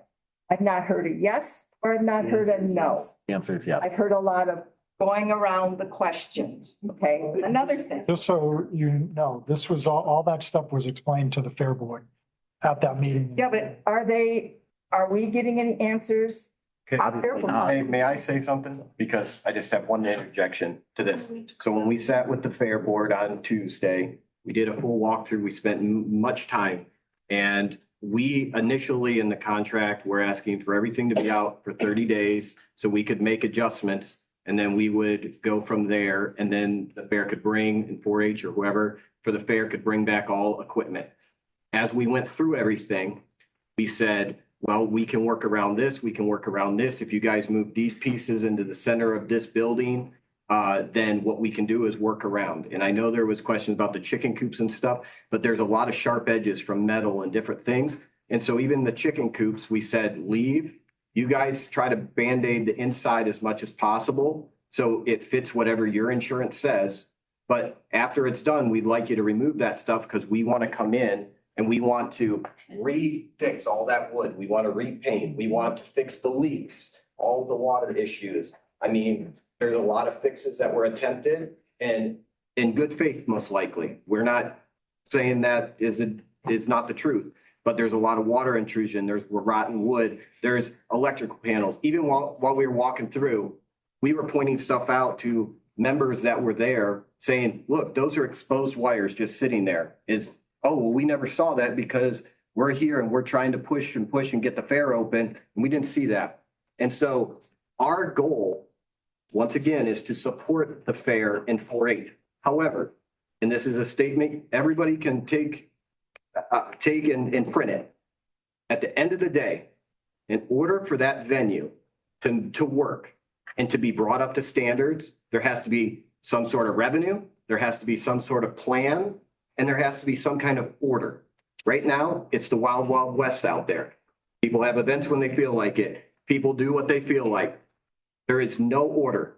Even as far as booking events, we had the list of events that proper paperwork was filled out. It all met standards, insurance standards, so on and so forth.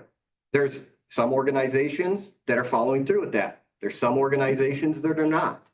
And so the idea is in order to have a safe and working environment that works, that generates enough revenue, that we can give revenue back to the county. And you know what? That revenue that goes back to the county, they go and they use that to fix roads. We set up a maintenance fund as well to continue on.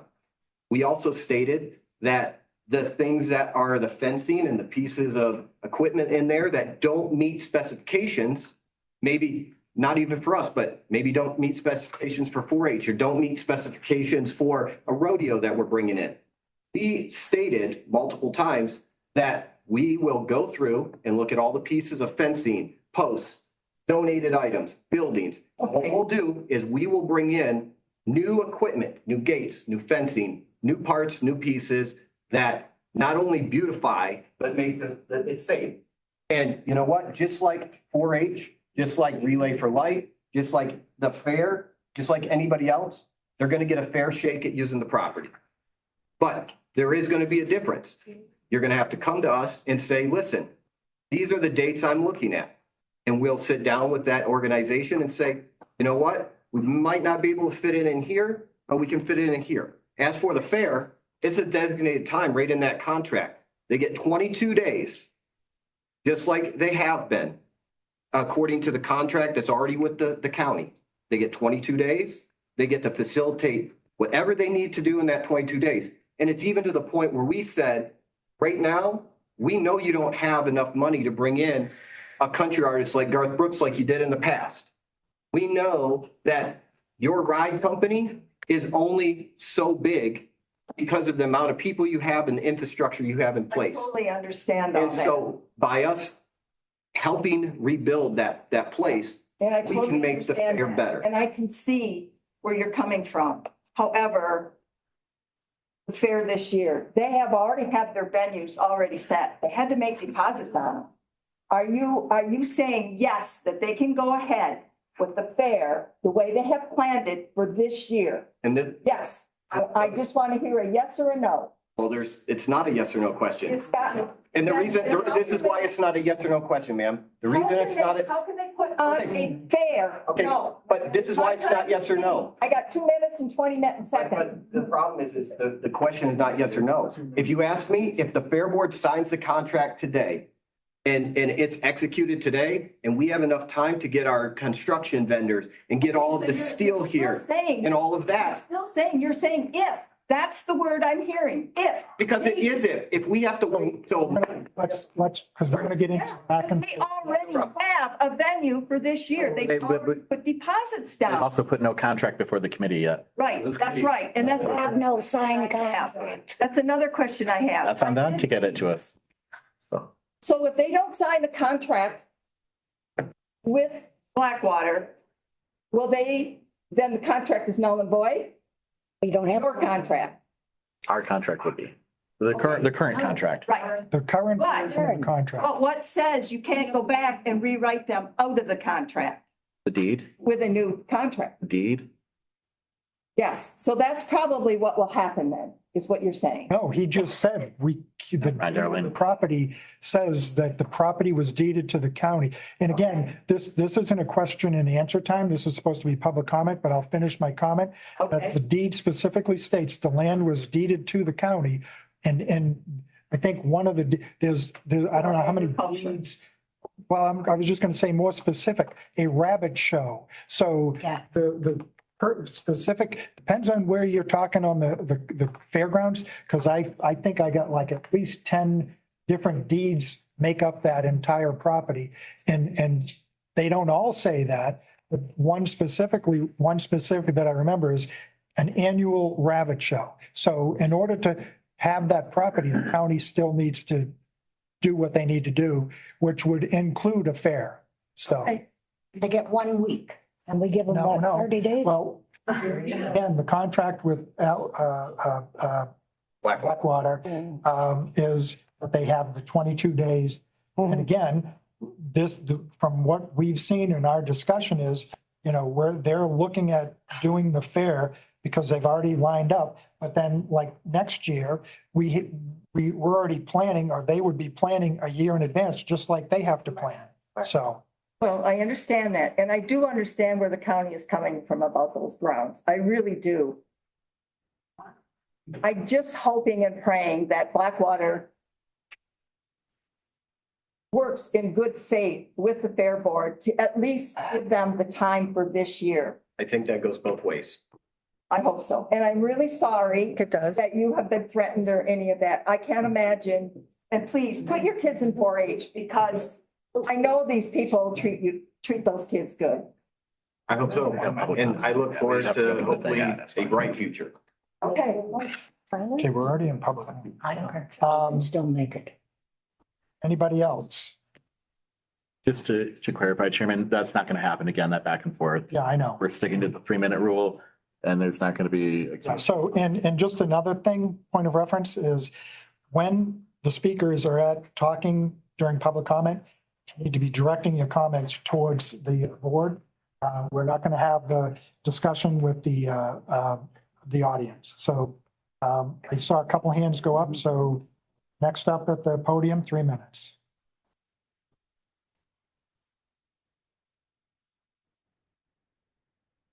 I would just like to speak on some clarification that was kind of brought up today by the commissioners about the Fair Board not and 4-H not relaying the information to our community. On April 25th or 21st, and meetings prior to that, we were threatened with an NDA stating that we could not share this information with the community. That is the purpose of May 5th. May 5th is the opportunity for the Fair Board to share the information in the agreement and answer the questions of our fair community. Prior to that, it was directly stated that we were not to do that. Thank you.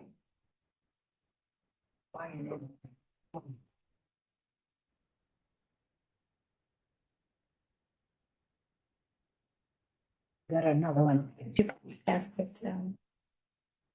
My name is Susan Bowen, and I hadn't planned on speaking today, but here I am. I think Yvonne, who spoke earlier, talked about thoughtful, intentional, and transparent being what should be governing any changes at the fairgrounds. And I believe that to be very true. You wouldn't have angry people here today had they been allowed previously to know what was going on.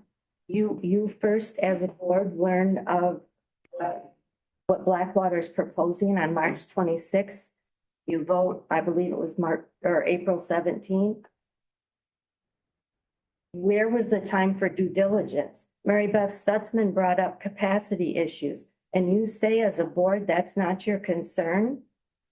You have constituents here who are concerned about that, so it is your concern. Thank you. Oh, and as far as Garth Brooks coming, that was paid for by WATZ. Yes.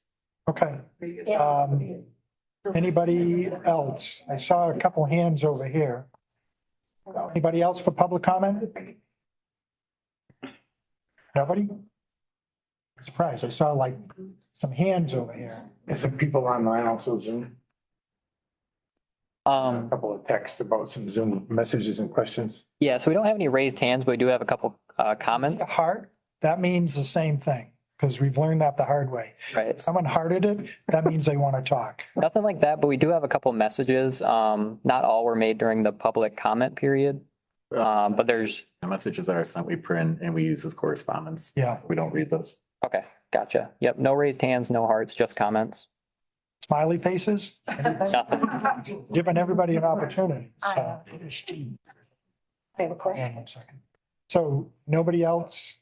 Public comment, okay, come on up.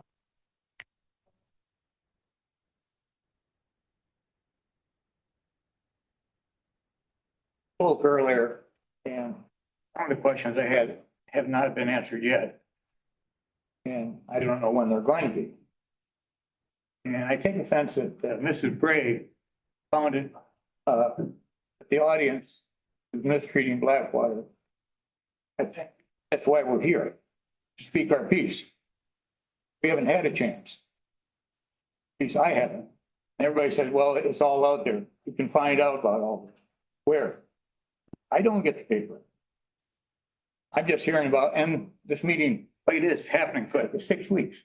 That's not a long time. I plan vacations longer than that. And here, we're being told, well, we're being disrespectful to them. And because they got lots of plans, and I like the plans. I like what they're talking about, some of them. But there again, I haven't heard any of the answers to some of my questions that I spoke about earlier, and I don't know if they're going to be addressed. And after you guys sign the contract, then it's too late. It's not going to be done. So I'll just offer what I said earlier, for you to contact your, I don't know where you live, you said. Okay, one question. Does the bike path belong to the city or does that belong to the county? It need to go through the county property. Easement to the city. Pardon? Easement to the city. The bike. Belongs to the city? The bike path is an easement to the city, yes. Okay, will they have the right of way to run the bike path through there? That's up to the city. You'll be able to have that bike path, the boat launch is at the counties. Have you seen that boat launch? Nobody's launching a boat off there. That boat, I see it. I live 2 doors from it. Pick the one that has, Boats in it 2 days ago. pick the one that has a big gap between it that we deemed unsafe. I mean, is he talking? Run down past the horse barns. Oh, the different one. Okay, I'm talking about the one. Constantly. I was talking about the one near the entrance. Big enough. I was talking about the one near the entrance. My apologies. And the kayaking is a big business there too. So Again, don't ever say that. I apologize. And when she was speaking to the treatment, we're talking about, and you probably don't know about this, individuals driving past properties. Somebody decided to post about me yesterday, and within 15 minutes, both me and my daughter were attacked in a private message. Disgusting comments online. Yeah. So that's what we're talking about. We're not talking about questions. Let's keep it moving with our comment. In the paper about what you see going by there. I understand that. I drive by there daily. I'm talking about people driving past them. Are you talking about the homeless issue? I can talk to you about that afterwards. Not the county rent that property to those people that can't. Sir, if you have questions, like I've offered you, we can go meet afterwards and hopefully I can give you some of the questions that you're looking for. I may not be a commissioner, but I'd be willing to be brought to you. Go ahead. Okay, anybody else that wants to talk? We do have one raised hand now. Oh, no? Well, let's, can you give them hold them? Yeah. Okay, go ahead. Yvonne LeFave Johnson. I didn't plan to get up either time, but here we are. So clearly there is a lot of passion and there is a lot of confusion throughout the room, all sides, all aspects of this issue. And I'm not sure that one-off conversations with single constituents is really going to be an answer that helps the whole community feel like they have the information they need. I'd suggest that those individual conversations with this much interest in the middle of a day, a work day, that might not be sufficient.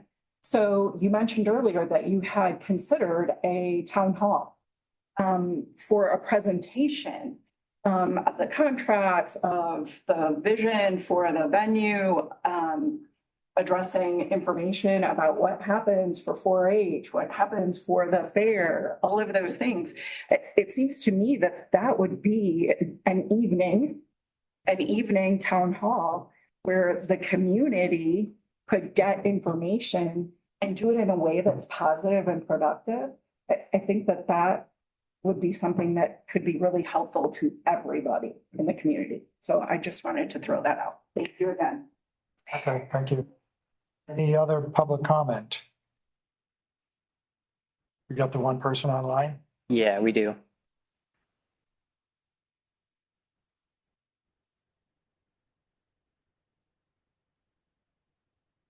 I've just requested that they unmute. We'll see if that goes through. It's like their mic is on.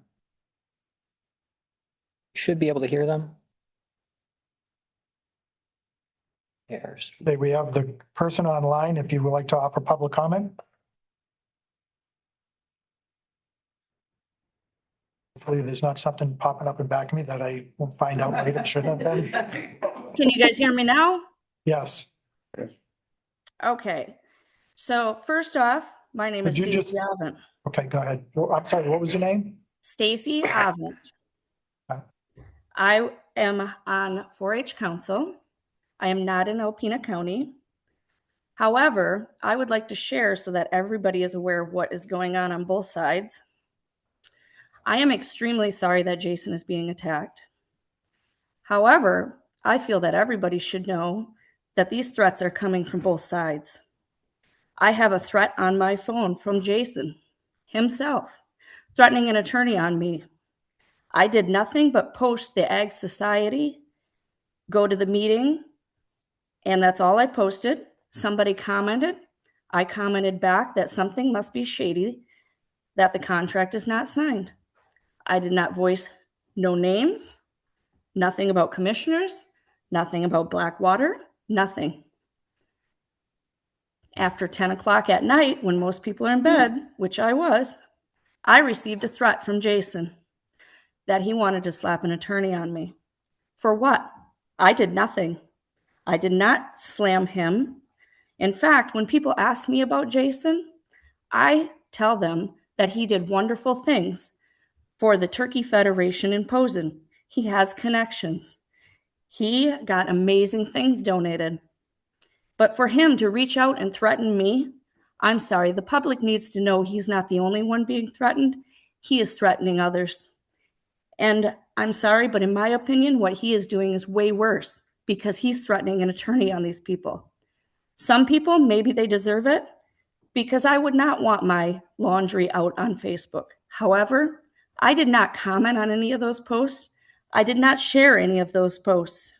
And I'm sorry that this has come to this, but I do believe the public needs to hear both sides. And I appreciate you listening to what I have to say. And I hope that if this goes through, I hope that we can work together with 4-H and Fair Board, because I do feel that it is a good thing. I want to see good things happen to Alpena, but I am skeptical, just like everybody else, because it does sound very, very, very good, like too good to be true. And in my personal opinion, I feel if the Fair Board has not signed yet, there has to be a reason. There has to be a very good reason that they have not signed yet. There's something in that writing that they don't like, and we should all respect that. And that is where I'm coming from. So I just want everybody to be aware that threats are not just one-sided. He is threatening people also. I have heard it from multiple people that they were also slammed with the lawsuit. And that's all I have to say. Thank you for listening to me. You? Is that the only one, Jamie? We have a person who did a heart with a comment, so I can try unmuting them to see if they'd like to vocalize their comment. Because I don't want to get in trouble for, because someone posted their heart one time. And I tried to talk. Yeah, I'll ask them to unmute here if you'd like to speak. Maybe they'll just comment that they don't want to have a comment. You just give us a heart.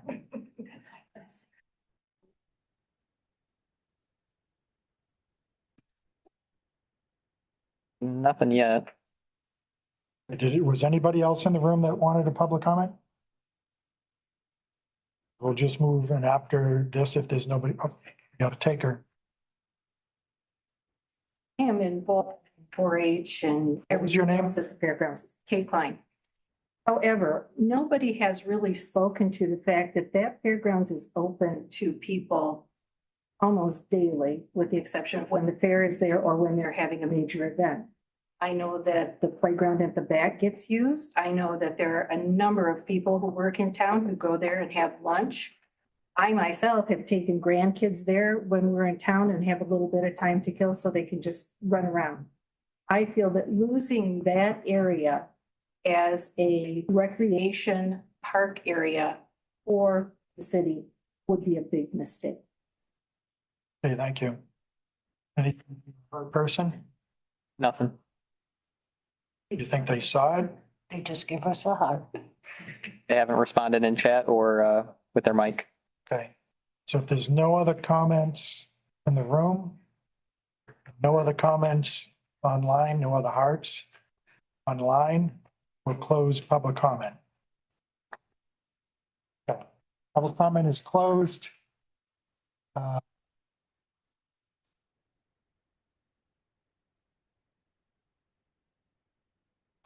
Look, I good. We're at the end of the video.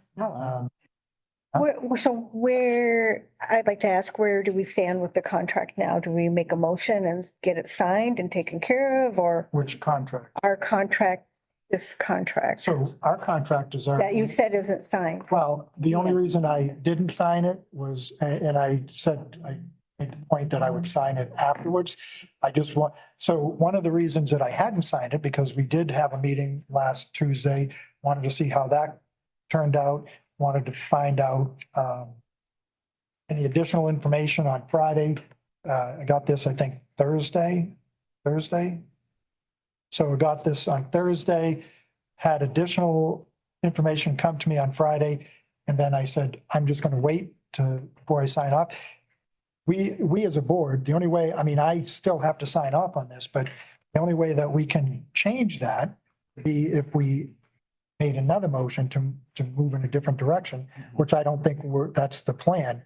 But That was the only reason that's not signed off. I just wanted additional information to be out there. And you know, if they had any additional information, just hear from the people. Again, this is something, the piece that we're waiting on ultimately is actually the fair board. Yeah, so it was just a delay on signing it. It isn't that we are not going to sign it because we as a board have already approved this. Again, that one piece that I was hoping to get additional information on from the fair board is that Article 27, which is part of this contract. So I have two questions. who's the questions for? One's for Courtney. And I want to know, and I want to make sure I get this correct. We got an answer back from your attorney stating that the fair board had 10 days to come up with a decision. And when is that 10 days up? May 5th. The 10 days is specifically stated as the period of time that our society members have to be informed of. That's in the bylaws. When did you inform them about a meeting or? It was on Friday. So I just, That's already been approved by all attorneys. Is May 5th is the date of the society. My next question. You mentioned when you first came in that if we did not decide today, that this may die right here today. Is that correct? Okay. I am going to make a motion that we accept the Fair Board's contract as written. You can't. I have to sign that. Jesse, what did our attorney say? Are you asking, you're asking? Can we do that legally, accept that contract? well, we can't accept the fair board's contract We can accept, with them. okay, but we can accept the contract, correct? And we already have. But can't we accept the, You're asking about the portion of the contract, not the one that was passed by. we already accepted You're that? asking for the portion that the fair board is considering. We can't accept their contract. Okay. A new contract would have to be drafted that would incorporate their contract into your contract, Okay, removing Article 27. okay. We can vote on their contract with us. We can break it. Okay, so there's two contracts we have with the fair board. Are you asking about the contract, the 10-year contract or the event contract that we have? They haven't signed the event contract, so The there's no contract. event contract annually has not been presented. No. The 10-year contract has a clause for a 90-day out, so long as we give written notice to the fair board. Are we at the 10-year? Are we at the 10-year? We can 2033. break it now. And we give them 90 days. And their contract is not up until 2033. 2033. But that doesn't help Blackwater though, does it? Well, eventually it will, yes. But right now it doesn't though. No, but it will. I don't want to lose Blackwater for the simple reason being, we don't have the money to fix that fairgrounds up. And matter of fact, the band show or area of it, we could have it closed right down.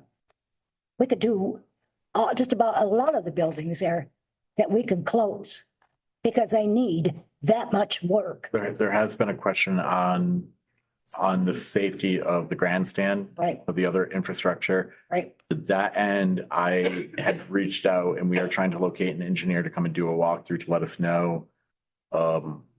Somebody that's hired through the county and not outside entity, whether or not the grandstands are safe basically to be using. And we were told a few years back, they are not safe. Their building alone, the fair board's building, they don't keep it up. You go inside, you can't breathe. It stinks so bad.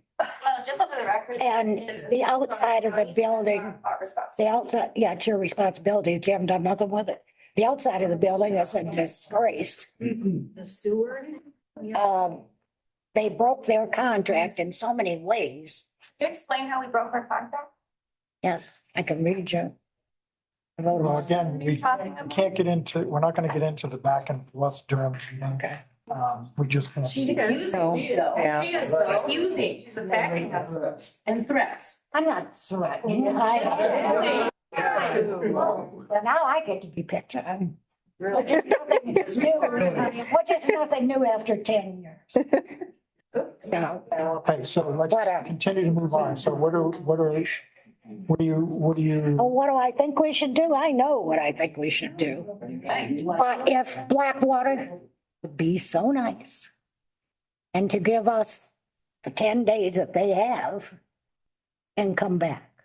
So just to make the comment, when we approach, and so it's clear because everybody keeps thinking we're strong arming this because it's fast. We have other obligations to do other events. That is why we're moving at the speed that we are. And it is not our intention, nor, and I will say that as much as I appreciate the support on this and the passion on it, we don't want to see the fair go. We want to see the fair there. We want to see the 4-H. I mean, one thing that's in our plans is we want to do a walkthrough, historical walkthrough. We have talked to Corey about it, about taking the banners down and resurfacing them and including historical. You know, the whole reason we chose Blackwater is I know that's controversial right now. We're being slammed for it, but there's a lot of history that goes along with that. But where we're coming from is we have to come from a business perspective too. And we have obligations and commitments, just like you all have commitments to your vendors and such.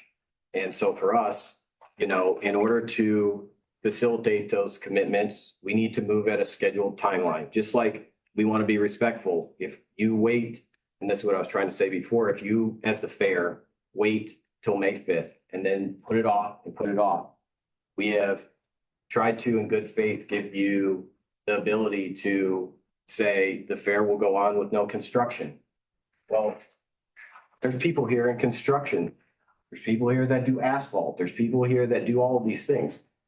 It doesn't happen overnight. It takes days, it takes weeks, it takes months. And if you wait and you continue waiting and we wait, we are unable to facilitate our contracts. And we are unable to make the commitment to you to say the grandstands will be completed so you can have a safe demo derby or harness races or any of those things. And all that I keep hearing, and this is the part that from a business as well as a community member perspective that I just don't understand, and I wish I really understood it, was that we said over and over and over, there's deadlines. There's deadlines to make sure that we can complete these projects, to make sure the fair can go, to make sure other 4-H events can happen there. We've said over and over again. I'd like to see Corey put down 13 miles of asphalt in 3 hours. He'll come to me, laugh at me, and tell me I'm a dumbass and I'm crazy. He just will. I'd like to see somebody who farms tell me they're going to plant with a single tractor 500 acres of oats. I farm. I plant oats. It's not going to happen. And I'm telling you right now, what's going to happen is this bickering is going to go back and forth. Oh, yeah. This problem is going to continue. It is. And what's going to happen is we're going to leave, and I can tell you, we're going to leave. We're going to go to another city so we can fulfill our obligations. And you know what's going to happen? You're going to be left. And you're going to have to try to Band-Aid it over and over and over again. And then what's going to happen is at some point, somebody's going to get hurt, something's going to happen, or you're just going to have to shut down.